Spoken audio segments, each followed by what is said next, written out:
أعوذ بالله من الشيطان الرجيم. بسم الله الرحمن الرحيم. واضرب لهم مثل الحياة الدنيا كماء أنزلناه من السماء فاختلط به نبات الأرض فأصبح هشيما تذروه الرياح وكان الله على كل شيء مقتدرا. المال والبنون زينة الحياة الدنيا والباقيات الصالحات خير عند ربك ثوابا وخير أملا. ويوم نسير الجبال وترى الأرض بارزة وحشرناهم فلم نغادر منهم أحدا وعرضوا على ربك صفا لقد جئتمونا كما خلقناكم أول مرة بل زعمتم أن لن نجعل لكم موعدا. ووضع الكتاب فترى المجرمين مشفقين مما فيه ويقولون يا ويلتنا ما لهذا الكتاب لا يغادر صغيرة ولا كبيرة إلا أحصاها ووجدوا ما عملوا حاضرا ولا يظلم ربك أحدا. صدق الله العظيم. یہ سورۃ الکہف کی 45ویں نمبر کی آیت کریمہ ہے. اس آیت کریمہ میں حق سبحانہ و تعالی ارشاد فرماتے ہیں کہ نبی جی آپ ان کے لیے دنیاوی زندگی کے حالات اور دنیا کی زندگی کی مثال کو بیان کیجئے کہ دنیاوی زندگی کی حالات اور اس کی مثال ایسی ہے جیسا کہ بارش کا پانی ہم نے اس کو آسمان سے نازل فرمایا اور اس کے ساتھ زمین کی نباتات، زمین کی ترکاریاں اس پانی کے ذریعے گنجان ہو گئی ہو، سرسبز و شاداب تر و تازہ ہو گئی ہو. فَأَصْبَحَ هَشِيمًا تَذْرُوهُ الرِّيَاحُ، پھر وہ ریزہ ریزہ ہو گئی اور ہوا اس کو لے کر چلی گئی. وَكَانَ اللَّهُ عَلَى كُلِّ شَيْءٍ مُقْتَدِرًا، اور اللہ تبارک و تعالی ہر چیز کے اوپر قادر ہے. اس آیت کریمہ میں حق سبحانہ و تعالی نے دنیاوی زندگی کی مثال کو بیان کیا ہے کہ دنیاوی زندگی کی مثال اور اس کی حالت کیسی ہے. آپ نے دیکھا ہوگا گرمی کے ایام کے اندر، اور خصوصاً جب گرمی کے ایام ختم ہونے والے ہو اور بارش کے ایام شروع ہونے والے ہو، اس موقع پر دیکھا ہوگا کہ جب گرمی کے ایام ختم ہونے کے قریب ہوتے ہیں تو زمینیں اور کھیتیاں، کھیتی باڑی اور جہاں سبزیاں اگتی ہیں وہ زمینیں اور وہ کھیتیاں بالکل خشک ہو جاتی ہیں، اور اتنی خشک ہو جاتی ہے کہ بسا اوقات وہ زمین پھٹنے لگتی ہے. آپ نے دیکھا ہوگا بعض زمین پھٹ چکی ہوئی ہوتی ہے. پھر حق سبحانہ و تعالی آسمان سے رحمت کی بارش کو برساتا ہے. اب اس رحمت کی بارش کے برسنے سے وہ جو زمین بالکل سوکھ گئی ہے، پھٹ چکی ہے، اب وہاں سے نباتات، سبزیاں، چاول، گیہوں وغیرہ اگنے شروع ہو جاتے ہیں. اب یہ بارش 4 مہینے تک لگاتار برستی رہتی ہے، پیداوار ہوتی رہتی ہے، یہاں تک کہ وہ زمین سرسبز و شاداب اور بالکل تر و تازہ ہو جاتی ہے. پھر بارش کے ایام ختم ہوتے ہیں، پھر چاول اور گیہوں وغیرہ کے پکنے کی ایام شروع ہوتے ہیں. اب جو یہ ہریالی ہے، اب چاول وغیرہ پکتے ہیں تو پھر اس کا رنگ بدل جاتا ہے اور پیلا پڑتا ہے. پیلا پڑنے کے بعد اس چاول، اس گیہوں کو آدمی کاٹ لیتا ہے. فصل جب تیار ہو جاتی ہے تو اس کو کاٹ لیا جاتا ہے اور اس کے جو دانے ہوتے ہیں اس کو جمع کر کے آدمی یا تو اسٹاک کر لیتا ہے یا اپنے گوڈاؤن کے اندر اس کو رکھ دیتا ہے. دوسری جو چیزیں گھاس پھوس وغیرہ ہے وہ اس کے اوپر باقی رہتے ہیں. اب باقی رہتے ہیں، آہستہ آہستہ وہ جو باقی رہا ہے وہ بالکل خشک ہو جاتے ہیں اور خشک ہونے کے بعد وہ آہستہ آہستہ نیچے گرنا شروع ہو جاتے ہیں. اور ایک وقت وہ آتا ہے کہ جب تیز ہوا چلتی ہے تو اس تیز ہوا اس بھوسے کو اور اس کچرے کو لے کر چلی جاتی ہے اور اس کو کہاں ڈال دیتی ہے اس کا پتہ بھی نہیں چلتا. حق سبحانہ و تعالیٰ یہ بات ارشاد فرما رہے ہیں، بعینہ یہی حالت دنیاوی زندگی کی ہے. آج بہت سب کچھ نظر آ رہا ہے، یہ دنیا کی رنگریلیاں اور یہ دنیاوی زندگی کی ناز باغ، اچھل کود، یہ جو سب کچھ ہم کو نظر آ رہے ہیں. ماشاءاللہ ہماری دکان بہت چلتی ہے، بہت ہمارے پاس پراپرٹی ہے، بہت پیسے ہیں. آدمی کے دل و دماغ کے اندر یہی سوال ہے اور اس دنیاوی زندگی کے لیے آدمی رات دن محنت کرتا ہے. حق سبحانہ و تعالیٰ فرماتے دنیاوی زندگی کی مثال بعینہ یہی ہے کہ ایک دن آنے والا ہے سب کا سب یہاں پڑا رہ جائے گا. دنیاوی زندگی کی مثال اور الحق سبحانہ و تعالیٰ نے پانی کے ساتھ سمجھائی کہ یہ جو کچھ بھی تم دیکھ رہے ہو دنیا کے اندر یہ ایک دھوکہ ہے، محض اور محض خالص اور خالص ایک دھوکہ ہے. اسی لیے الحق سبحانہ و تعالیٰ نے دوسری جگہ قرآن پاک کے اندر یہ بات ارشاد فرمائی، فَلَا تَغُرَّنَّكُمُ الْحَيَاةُ الدُّنْيَا، کہ انسان تجھے دنیاوی زندگی دھوکے میں نہ ڈال دے. کہ دنیا میں آدمی کے پاس جو کچھ بھی ہے سب کچھ ایک نہ ایک دن ختم ہونے والا اور فنا ہونے والا ہے، کچھ بھی اس کے ساتھ جانے والا نہیں ہے. اسی لیے کوئی کہتا ہے جگہ جی لگانے کی دنیا نہیں ہے، یہ عبرت کی جا ہے تماشا نہیں ہے. یہ دنیا تو ایک عبرت کی جگہ ہے. حق سبحانہ و تعالیٰ نے اس آیت کریمہ کے اندر اسی بات کو سمجھائی کہ دنیاوی زندگی تو ایک نہ ایک دن ختم ہونے والی ہے. اصل جو زندگی ہے جو ہمیشہ رہنے والی ہے وہ آخرت کی ہے، وہ ہمیشہ باقی رہنے والی ہے. آگے ارشاد فرما رہے وَكَانَ اللَّهُ عَلَى كُلِّ شَيْءٍ مُقْتَدِرًا، اور حق سبحانہ و تعالیٰ ہر چیز کے اوپر قادر ہے.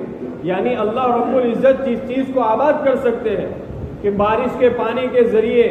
حق سبحانہ و تعالیٰ نے بالکل بنجر زمین، جو زمین پھٹ چکی تھی، حق سبحانہ و تعالیٰ نے رحمت کی بارش برسا کر اس زمین کو سرسبز و شاداب اور اس کو آباد کر دیا. پھر آگے چل کر اسی زمین کو حق سبحانہ و تعالیٰ ویران اور برباد کر دیتا ہے. اسی طرح مال و متاع اور دنیا کی یہ جو پراپرٹی ایک آدمی کے پاس بہت زیادہ ہوتی ہے، حق سبحانہ و تعالیٰ اس بات پر بھی قادر ہے کہ اللہ رب العزت ایک آدمی کو بہت زیادہ مال دے، لیکن اللہ اس بات پر بھی قادر ہے کہ اسی مالدار کو اللہ رب العزت غریب بھی بنا دے. وَكَانَ اللَّهُ عَلَى كُلِّ شَيْءٍ مُقْتَدِرًا، اللہ ہر چیز کے اوپر قادر ہے. آگے ارشاد فرما رہے ہیں المال والبنون زینت الحیات الدنیا، مال اور اولاد یہ دنیاوی زندگی کی زینت ہے، دنیاوی زندگی کی زینت ہے کہ آدمی کے پاس جو مال ہے وہ صرف دنیاوی زندگی کی ایک رونق اور ایک زینت ہے، اولاد ہے یہ بھی ایک زینت ہے۔ آدمی کا جیسے ہی انتقال ہو جائے گا، دنیا سے چلا جائے گا، یہ سب کچھ یہاں کا یہاں رہ جائے گا، اس کے پاس کچھ بھی کام نہیں آئے گا، سب یہاں ختم ہو جائے گا۔ اور اس بات کو حدیث میں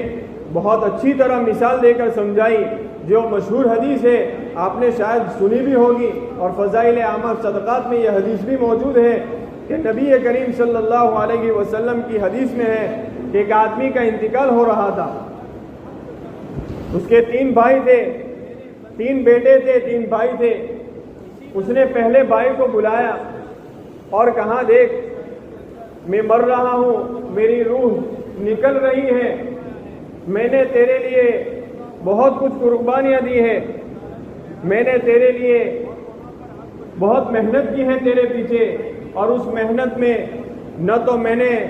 بہار دیکھی، نہ خزاں دیکھی، نہ صبح دیکھی، نہ شام دیکھی، نہ گرمی دیکھی، نہ سردی دیکھی، کچھ بھی نہیں دیکھا، اور میں نے تیرے پیچھے اندھنک اور بلا جھجک بہت ساری قربانیاں دی ہے اور محنت کی ہے، اب میں مر رہا ہوں، اب بتا تو میرے لیے کیا قربانی دے سکتا ہے؟ یہ پہلے بھائی کو کہہ رہا ہے۔ اب وہ پہلا بھائی یوں کہہ رہا ہے چاہے تم نے میرے لیے کتنی بھی قربانیاں دی ہو، کتنی بھی محنت کی ہو، لیکن میں تمہیں ذرہ برابر بھی ساتھ دینے والا نہیں ہوں، میں تمہیں ذرہ برابر بھی تمہاری مدد کرنے والا نہیں ہوں۔ اب اس نے سوچا کہ چلو بھائی، اس نے تو پہلے بھائی نے تو بالکل انکار ہی کر دیا، دوسرے بھائی کو بلاؤ۔ دوسرے بھائی کو بلایا اور اس کو کہا کہ دیکھ میں نے تیرے لیے بھی بہت ساری قربانیاں دی ہے، کہ اتنی قربانیاں دی ہے کہ میں خود پیاسا رہا ہوں، تجھے پلایا ہے، میں خود بھوکا رہا ہوں، تجھے کھلایا ہے، میں بیدار رہ کر تجھے سلایا ہے، میں نے تیرے لیے بہت قربانیاں دی ہے، رات دن تیرے خاطر میں نے محنت کی ہے، اور میں نے تیری مدد کی ہے، تیری پرورش کی ہے، اب میرا آخری وقت ہے، میں دنیا سے رخصت ہو رہا ہوں، بتا اب تو میرے لیے کیا قربانی دے سکتا ہے، تو میری کیا مدد کر سکتا ہے؟ اب اس نے کہا کہ دیکھو تم نے میرے لیے قربانیاں دی ہے تو میں بھی تھوڑی بڑی قربانی دے سکتا ہوں، اور میں آپ کے لیے اتنی قربانی دے سکتا ہوں کہ جیسے ہی آپ کا انتقال ہو جائے گا، آپ کے کفن کا، آپ کے غسل کا، اور آپ کو جنازے میں رکھ کر کاندھوں پر اٹھا کر قبرستان لے جاؤں گا اور وہاں آپ کو دفن کر دوں گا، اس سے آگے مجھ سے نہیں ہوگا، اتنی میں آپ کے لیے قربانی دے سکتا ہوں، آپ کی مدد کر سکتا ہوں۔ سوچا چلو یہ تو پہلے سے تو اچھا ہے کہ اس نے تھوڑی تو مدد کرنے کی کوشش کی ہے اور تھوڑی تو وہ قربانی دے گا۔ اب اس نے تیسرے بھائی کو بلایا کہ دیکھ میں نے تیرے لیے تو بہت ساری قربانیاں نہیں دی ہے، موقع بموقع میں نے تیرے لیے قربانی دی ہے، لیکن اب میرا آخری وقت ہے، میں دنیا سے جا رہا ہوں، تو میری کیا مدد کر سکتا ہے؟ اب اس تیسرے بھائی نے کہا دیکھ تجھے کوئی گھبرانے کی، کوئی فکر کرنے کی ضرورت نہیں ہے، چاہے تو نے میرے لیے کچھ بھی نہیں کیا، تھوڑا بہت کیا ہے، لیکن یاد رکھنا میں تیرے قبر کے اندر بھی کام آؤں گا، اور میدان حشر کے اندر بھی میں تیرا ضرور مدد کروں گا، اور تیرے لیے میں قربانی دوں گا۔ اب سنو یہ تینوں بھائی کون ہیں؟ سب سے پہلا شخص جس نے بالکل مدد کرنے سے انکار کر دیا تھا کہ میں تمہاری کوئی بھی مدد نہیں کر سکتا، وہ تھا آدمی کا مال۔ جس مال کو کھپانے کمانے کے لیے آدمی رات دن محنت کرتا ہے، سچ کو جھوٹ، جھوٹ کو سچ، جائز ناجائز، حلال حرام، کسی کی کوئی پرواہ نہیں، اپنے آپ کو مالدار بنانے کے لیے آدمی کتنی محنت کرتا ہے، بلکہ بعض لوگوں کا ناحق طریقے سے مال چھین لیتا ہے، میراث میں سے اپنے بہنوں کو حصہ نہیں دیتا، بھائیوں کو حصہ نہیں دیتا، اور آدمی دنیا میں صرف یہ سب کچھ اسی لیے کرتا ہے کہ دنیا والے اس کو مالدار کہیں، اس کے پاس بہت ساری پراپرٹی جمع ہو جاوے، وہی مال کل قیامت کے دن آدمی کو صاف انکار کر دے گا، میں تیری کچھ بھی مدد نہیں کر سکتا۔ دوسرا بھائی جس نے کہا تھا کہ میں تم کو قبرستان لے جا کر دفن کر سکتا ہوں، وہ آدمی کی اولاد تھی. وہ آدمی کی اولاد ہے کہ اولاد اتنا کر سکتی ہے کہ بھائی جو کچھ غسل ہے، کفن ہے وغیرہ کا انتظام کر کے اس کو قبر میں دفنا کر مٹی ڈال دیتی ہے اور عقیق میں ہاتھ جاڑ بھی دیتی ہے، اشارہ کر دیتی ہے اب تمہارے اعمال تمہارے ساتھ، اب تمہارے اعمال تمہارے ساتھ، اب ہمارا کچھ بھی نہیں. یہ دوسرا بھائی. تیسرا بھائی جس نے یوں کہا تھا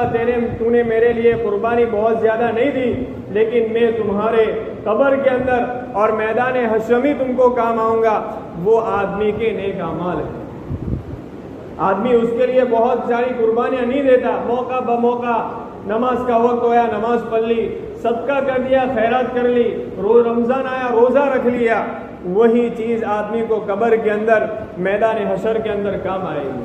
اسی بات کو حق سبحانہ و تعالیٰ اس آیت کریمہ میں سمجھا رہے ہیں، المال والبنون زینت الحیات الدنیا، کہ انسان کا مال اور انسان کی اولاد یہ اس کی دنیاوی زندگی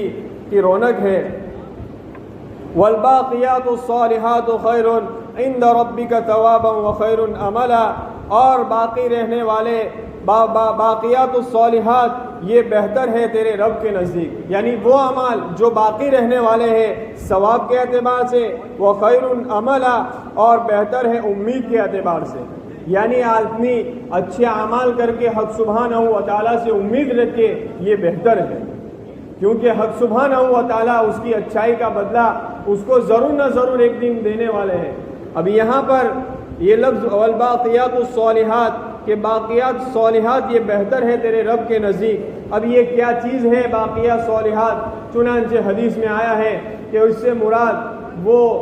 سبحان اللہ والحمد للہ ولا الہ الا اللہ واللہ اکبر ولا حول ولا قوت الا باللہ، یہ الفاظ ہیں، یہ باقیات الصالحات ہے. بعض لوگوں نے یہ بات کہی ہے، بعض لوگوں نے کہا ہے کہ اس سے مراد انسان کے نیک نیت، اچھی نیت اور ارادے ہیں. انسان کی اچھی نیت اور اچھے ارادے. آدمی اگر اچھی نیت کرتا ہے تو حق سبحانہ و تعالیٰ اس اچھی نیت کے اوپر بھی اس کو اجر اور ثواب دیں گے.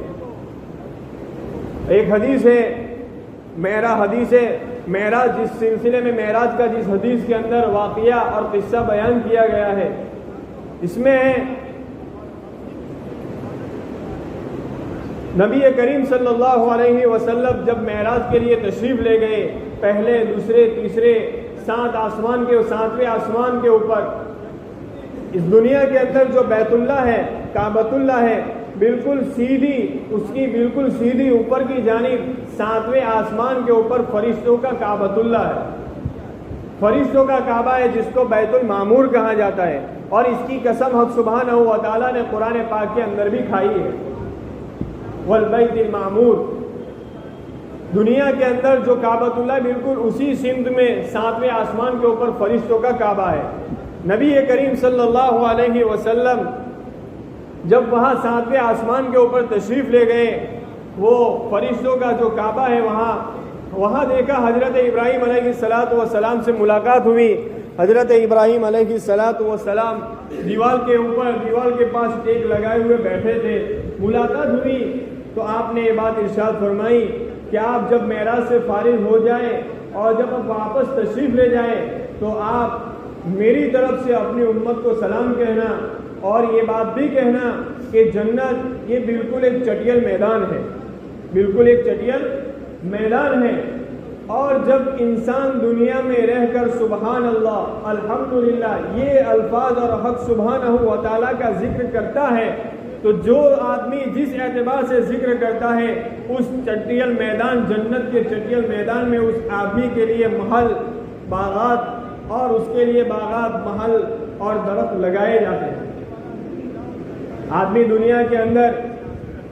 جب کوئی گھر وغیرہ بناتا ہے، جب تک آدمی کے پاس پیسے ہوتے ہیں آدمی بناتا ہے، پیسے ختم ہو جاتے ہیں آدمی کا کام بند ہو جاتا ہے. اسی طرح جب دنیا کے اندر انسان اللہ رب العزت کا ذکر کرتا ہے، سبحان اللہ، الحمدللہ وغیرہ پڑھتا رہتا ہے، اس کی بدولت اور اس کے نتیجے کے اندر جنت کے اندر اس کے لیے درخت تیار ہوتا ہے، محل تیار ہوتا ہے، باغ تیار ہوتا ہے۔ جب آدمی ذکر کرنا چھوڑ دیتا ہے اور ذکر نہیں کرتا تو جنت کے اندر جو اس کے لیے محل اور درخت تیار ہوتے ہیں وہ بھی بند ہو جاتے ہیں، وہ بھی بند ہو جاتے ہیں۔ گویا اللہ سبحانہ و تعالیٰ کا یہ جو ذکر ہے وہ ایک مٹیریل سے ہے جنت کے اندر آدمی محل اور درخت وغیرہ لگانے کے لیے۔ تو باقیات الصالحات یہی ہے کہ آدمی حق سبحانہ و تعالیٰ کا ذکر کرتا رہے۔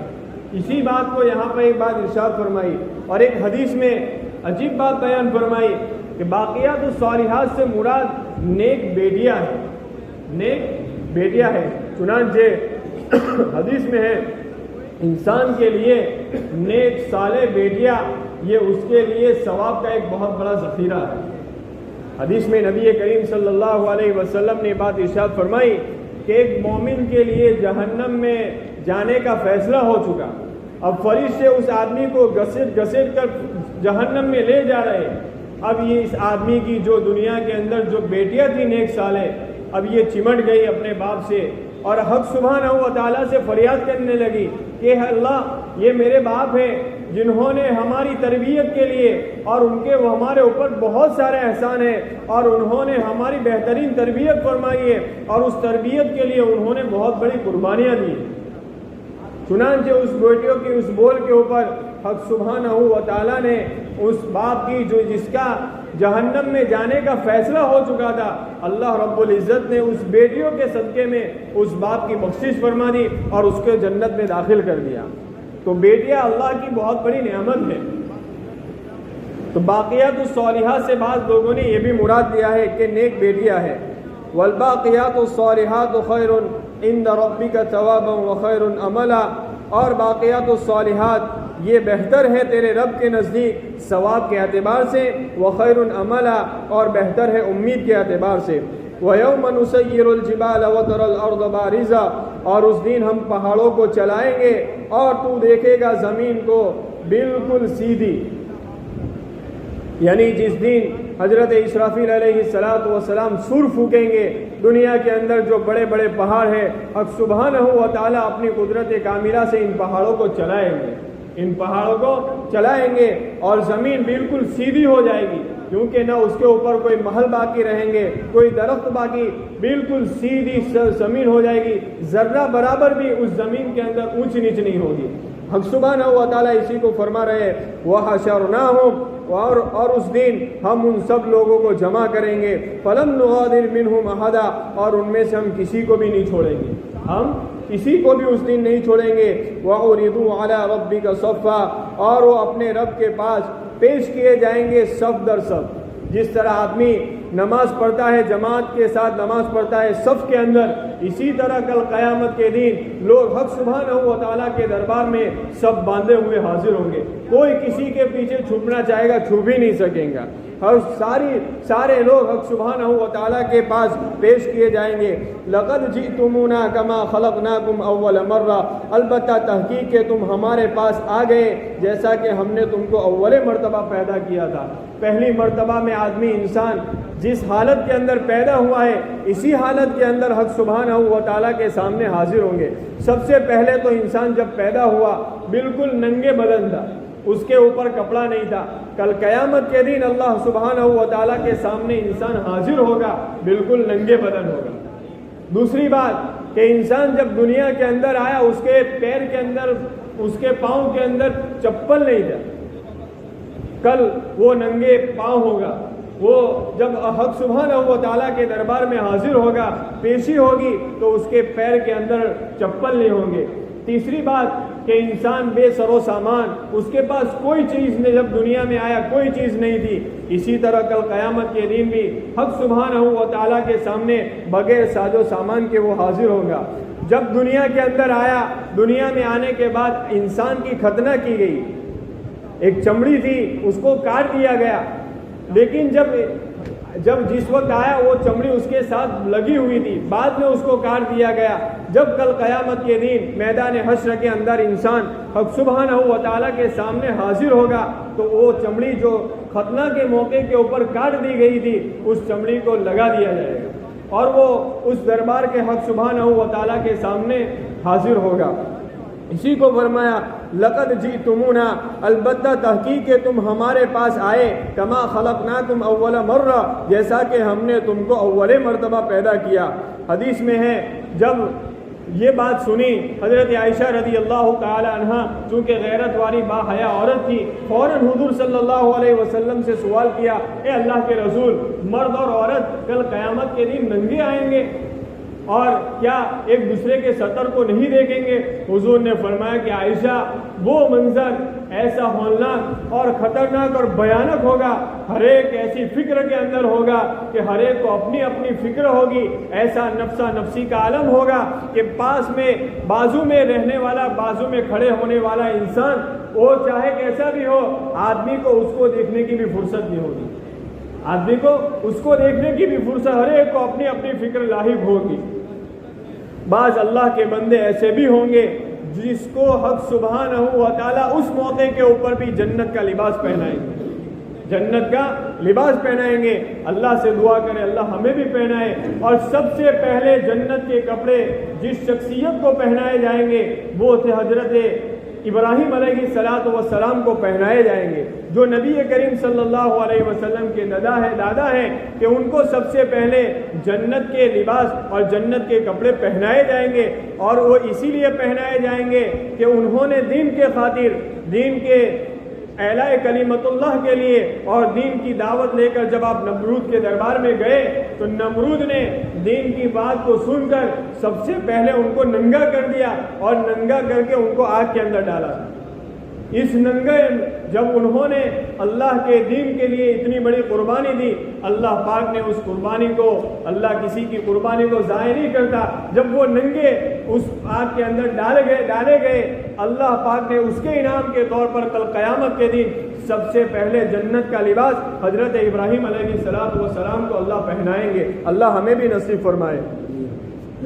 لقد جئتمونا کما خلقناکم اول مرہ، البتہ تحقیق کہ تم ہمارے پاس آئے جیسا ہم نے تم کو اول مرتبہ میں پیدا کیا۔ بل زعمتم اللہ نجعل لکم موعدا، بلکہ تم تو یہ گمان کرتے تھے کہ تمہارے لیے حق سبحانہ و تعالیٰ نے کوئی بھی مقرر وعدہ نہیں رکھا ہے۔ ووضع الکتاب فتر المجرمین مشفقین مما فیہ، اور نامہ اعمال کو رکھ دیا جائے گا، یعنی جس کو سیدھے ہاتھ میں دینا ہے اس کو سیدھے ہاتھ میں دیا جائے گا، جس کو بائیں ہاتھ میں دینا ہے اس کو بائیں ہاتھ کے اندر دیا جائے گا۔ جب ہر ایک کو اس کے نامہ اعمال دے دیا جائے گا، فطر المجرمین مشفقین مما فیہ، تو اے مخاطب تو دیکھے گا مجرمین کو، گنہگاروں کو کہ وہ ڈر رہے ہیں، وہ کانپ رہے ہیں اس چیز سے جو اس کے اندر لکھی ہوئی ہے۔ اس نامہ اعمال کے اندر جو چیز لکھی ہوئی جب آدمی پڑھے گا، آدمی افسوس جنہوں نے گناہ کیے ہیں